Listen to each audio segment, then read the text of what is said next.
2-1 FC is back and it's in full effect with a red card as well. Liverpool win 2-1 against Brighton in what ended up being a very nervy end to a game, which is also becoming sort of a recurring thing for us. I'd put in my preview, can we please get a clean sheet? And I feel that we could have if things had gone our way and how they should have gone as well. We're going to talk about Martin Atkinson as well in a little bit. Let me know what your thoughts were on the game as a whole.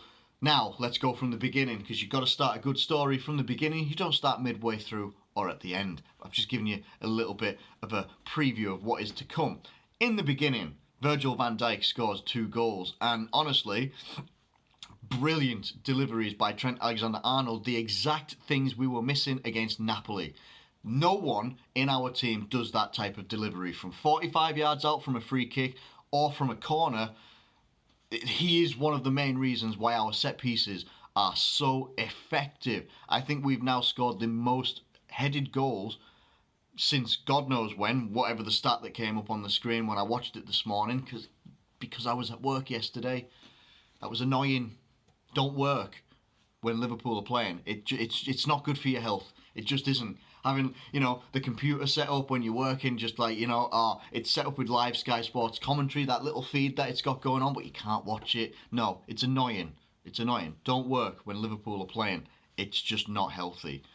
So, but everything looked like it was plain sailing, honestly. And obviously we'd had, Man City had drawn 2-2 against Newcastle. It's hard to be buzzing about that before you've played.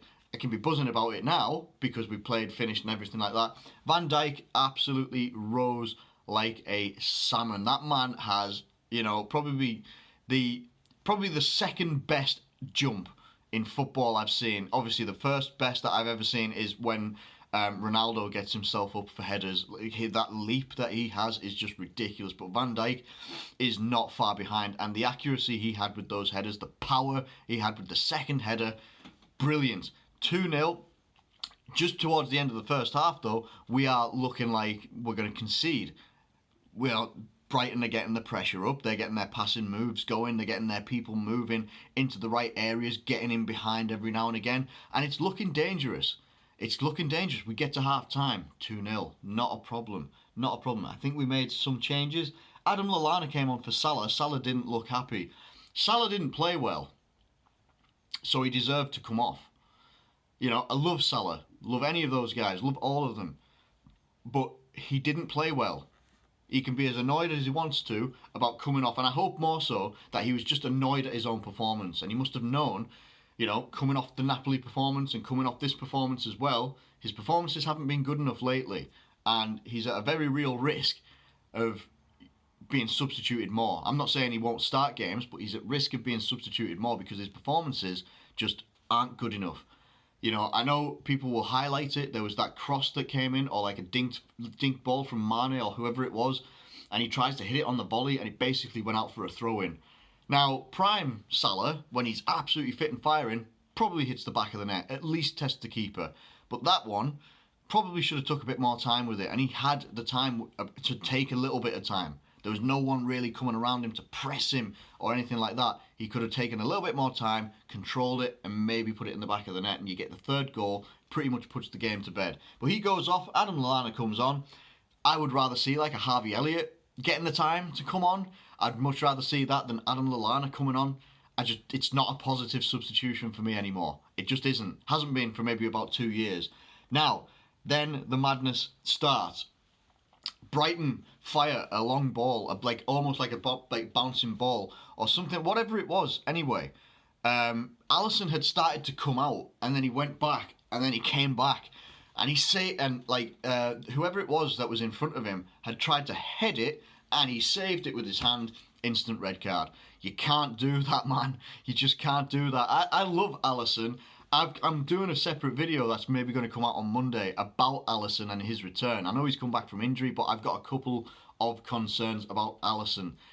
I don't know what it is with Alisson's composure right now, but it just wasn't there. And yeah, he got sent off for that one. Adrian comes on for the Oxlade-Chamberlain.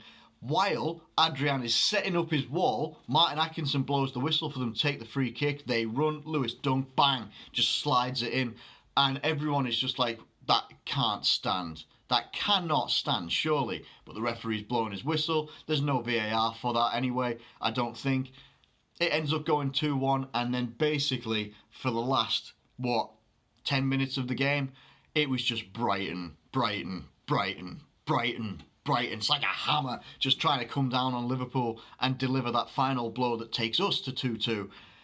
But we end up seeing out a 2-1 victory. And yeah, I am positive just purely for the fact that I think results did fairly go our way yesterday. Obviously, Leicester have got to play today. They can take second spot away from Man City. But we sit on 40 points. We're safe from relegation, guys. We're in the Premier League for another season. But honestly, Man City now sit on 29 points, as do Leicester. Goal difference is exactly the same for those guys. Chelsea lost yesterday against West Ham. And they sit fourth, 6 points ahead of Tottenham. And then, yeah, we're not going to go into the whole top six thing now. I'm going to do another top six video eventually, maybe this week.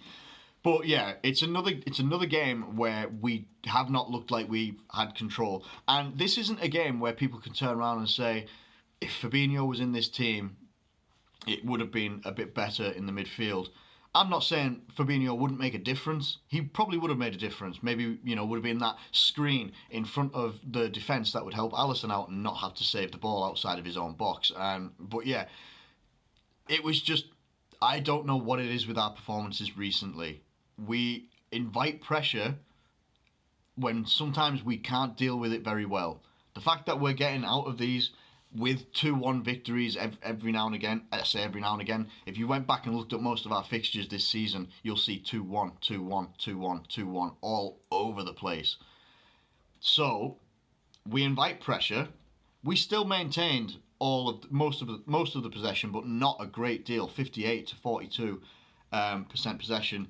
They had more shots than us. We had 8 shots and 7 on target. So I can't argue against the chance creation of Liverpool and the fact that we were getting them on target as well. That's one thing that I've wanted us to improve for a while, is take the shots, yes, get them on target. They've only had 1 that was not on target. But Brighton had 5 shots on target as well.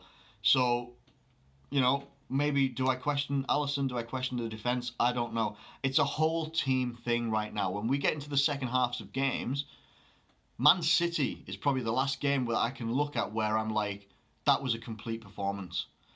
That was a fantastic performance. And the only difference that happened there was Henderson went off. And we lost a little bit of control in the midfield in the second half, and they scored their goal. Pretty much, it was like in the box madness and stuff like that, and Bernardo Silva gets a shot off. But that was a complete performance, and that's what I'd like to see a lot more of from Liverpool. I don't know why we can't do that more often. Credit to Brighton. I knew Brighton were going to come and try and play football. They were going to come play football, get some good passing moves going, a completely different outfit to the Brighton that you had last year, and they did well. And in some ways, they probably could have deserved a draw. Definitely. I can't, if someone said that they would have deserved a draw, I can't really argue it, to be honest. The only thing that let them down really was putting the ball past the goalkeeper. But what I can say, at least Alisson kept a clean sheet. Poor Adrian. He comes on, he's setting his wall up, and he just doesn't see the quick free kick coming. But despite some hairy moments, we are still top of the table, obviously, and we will be top of the table for a good while, even if we lose a couple of games. That is probably the one thing right now that people will hold on to. Whatever happens in the league, it doesn't always look like we're capable of losing. Now, I think we've got Everton next week. I just need to check if that's right. Let me just double check if that's right, because I remember it flashing up on someone's Twitter feed saying Alisson sent off, he will miss Everton. Everton at Anfield, 4th of December. On a Wednesday? On a Wednesday. It's this week. So it's not next week, it's this week, it's Wednesday. We're doing Merseyside Derby on Wednesday. I tell you what, I better get out of work on time. I finish at 8:15. I get home by about half. Oh my God. Right, Merseyside Derby. Oh, Christ. Merseyside derby is on Wednesday. So, fingers crossed, guys. Adrian puts on those big gloves and has a fantastic performance. But Alisson will miss that one. So, yes. Love it. Merseyside derby, bring it on. Divock Origi, 96th minute. Come on, man. Anyway, let me know what you thought of the game yesterday. If you managed to see it in real time and all that lot, because obviously it was a 3 o'clock kickoff, we don't get to watch it. But let me know what your thoughts were in the comments below, and let me know, do you have any concerns about Alisson and his return, or do you have concerns about the team as a whole, like handling pressure in games or game management? You know, it sounds ridiculous because we've won 13 games and drawn 1 this season out of 14 games. It's a magnificent record, but do we have any reason to be concerned that could come like in the next couple of weeks? Let me know your thoughts in the comments below. Thanks ever so much for watching this video. If you have enjoyed it, please do like it and subscribe if you're new around here. Thank you once again, and I will catch you later.